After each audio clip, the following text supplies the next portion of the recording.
네, 이전 본문의 내용을 잠시 언급하면 좀 더 이해가 쉬울 것 같습니다. 이전 본문 중에서 피난 가는 다윗에게 그의 충신 후세가 다가왔었습니다.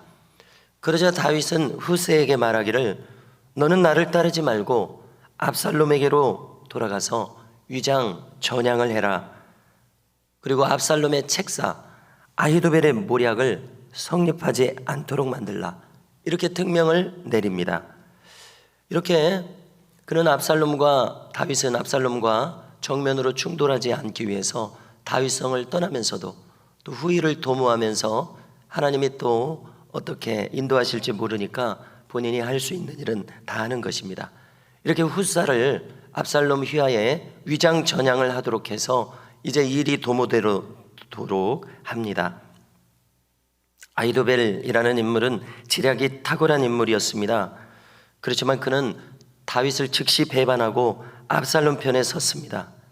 그에 대한 평가가 앞부분에 기록되어 있는데요, 어느 정도 평가냐면요, 그의 모략은 하나님께 받은 것과 같이 취급될 정도였습니다. 이 이상의 극찬은 없었을 것입니다. 대단히 두뇌가 뛰어난 책략가였습니다.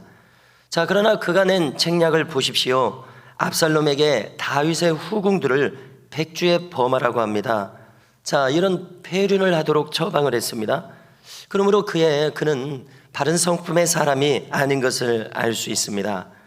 자, 아히도벨이 압살롬에게 제출한 다윗을 제압하기 위해서 낸 계략은 이런 내용입니다. 즉시로 군사 1만 2천을 편성해서 지금 바로 추격함으로 기습해서 다윗을 제압하라. 이것이 그가 낸 책략입니다. 자, 이것이 채택되었다면요, 다윗은 지금 빨리 움직일 수 없습니다. 그의 주군과 주된 그의 병사들과 합류하지 못했습니다. 지금 급하게 자신의 몸만, 물론 다른 백성들 몇백 명과 이 정도밖에 안 됩니다. 그래서 이 기습 공격을 받았다면 절체절명의 위기를 맞았을 것입니다. 그런데 놀랍게도 이때 압살롬이 방금 들어온 후세의 말도 한번 들어보자, 이렇게 한 것입니다. 그랬더니 후세는 뭐 하려고 들어왔습니까? 아히도벨의 모략이 성립하지 못하도록 지금 하는 역할이죠. 그래서 그는 아히도벨의 계략이 적절치 못하다고 하면서 이렇게 하자고 합니다. 우선 저쪽 이제 토굴에 다윗의 잔당들이 지금 흩어져서 숨어 있을 것이다.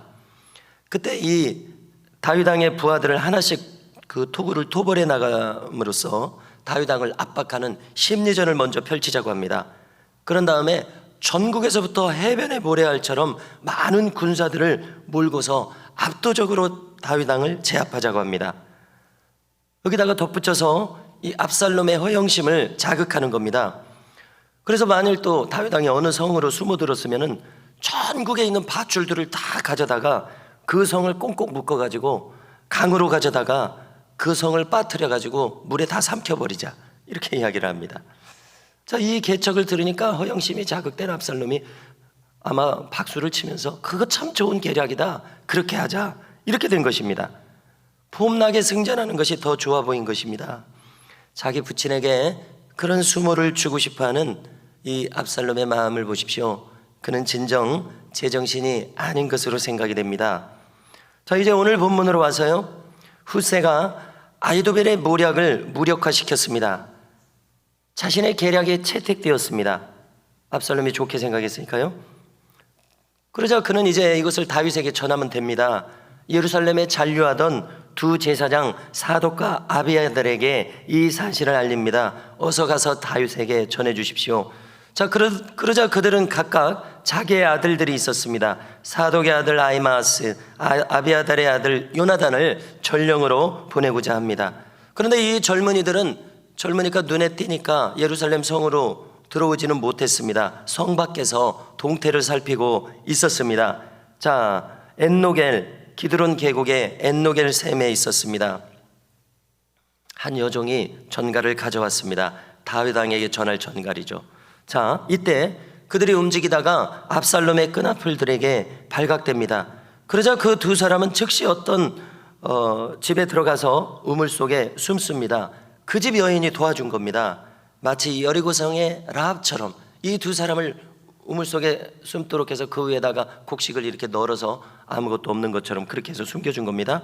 압살롬의 군사들이 이 집에 들이닥칩니다. 아히마아스와 요나단을 내놓으라고 합니다. 그러자 여인이 거짓 정보를 흘립니다. 라합하고 똑같습니다. 그들이 저 시내를 건너갔다 이렇게 이야기를 합니다. 기들은 시내겠죠. 당연히 군사들은 두 사람을 찾지 못하고 헛수고하며 예루살렘 성으로 돌아갑니다. 자, 이 순간이 정점이었습니다. 마치 사극 드라마처럼 여기서 붙잡혔으면 다윗은 이 중요한 정보를 얻지 못합니다. 요단강을 건너가지 않고 나루턱에서 그 많은 수와 함께 거기서 야영을 할 처지였었습니다. 여기서 발각되지 않았기에 다윗에게 중요한 정보가 갔습니다. 여기 이름 모를 여종이 전가를 전해줬죠. 이 두 사람, 또 이름 모를 라합 같은 이 여집 주인, 자, 이들의 이 목숨을 건 충성심이 다윗을 살렸습니다. 아히도벨을 궁지로 몰았습니다.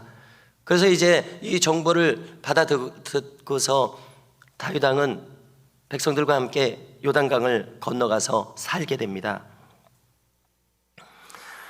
자, 새벽이 되기 전까지 전원이 강을 건넜다고 기록해 줍니다. 자, 이렇게 되자 아히도벨은 패배를 직감합니다. 비상한 머리를 가진 만큼 판단도 빨랐던 것이죠.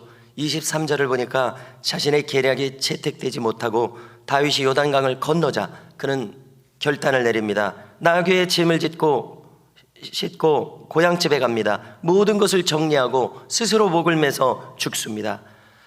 다윗을 배반했던 것은 그의 치명적인 오판이었습니다. 압살롬을 택한 것은 그의 오판의 결과였습니다. 자, 아무리 인간의 재력이 하나님 같을 정도다 이런 말을 들을 정도로 뛰어나다고 할지라도 하나님보다 뛰어나서 그분을 이길 수는 없습니다. 하나님의 어리석음이 인간의 지혜보다 낫다는 바울의 말은 진정 진리임을 깨닫습니다.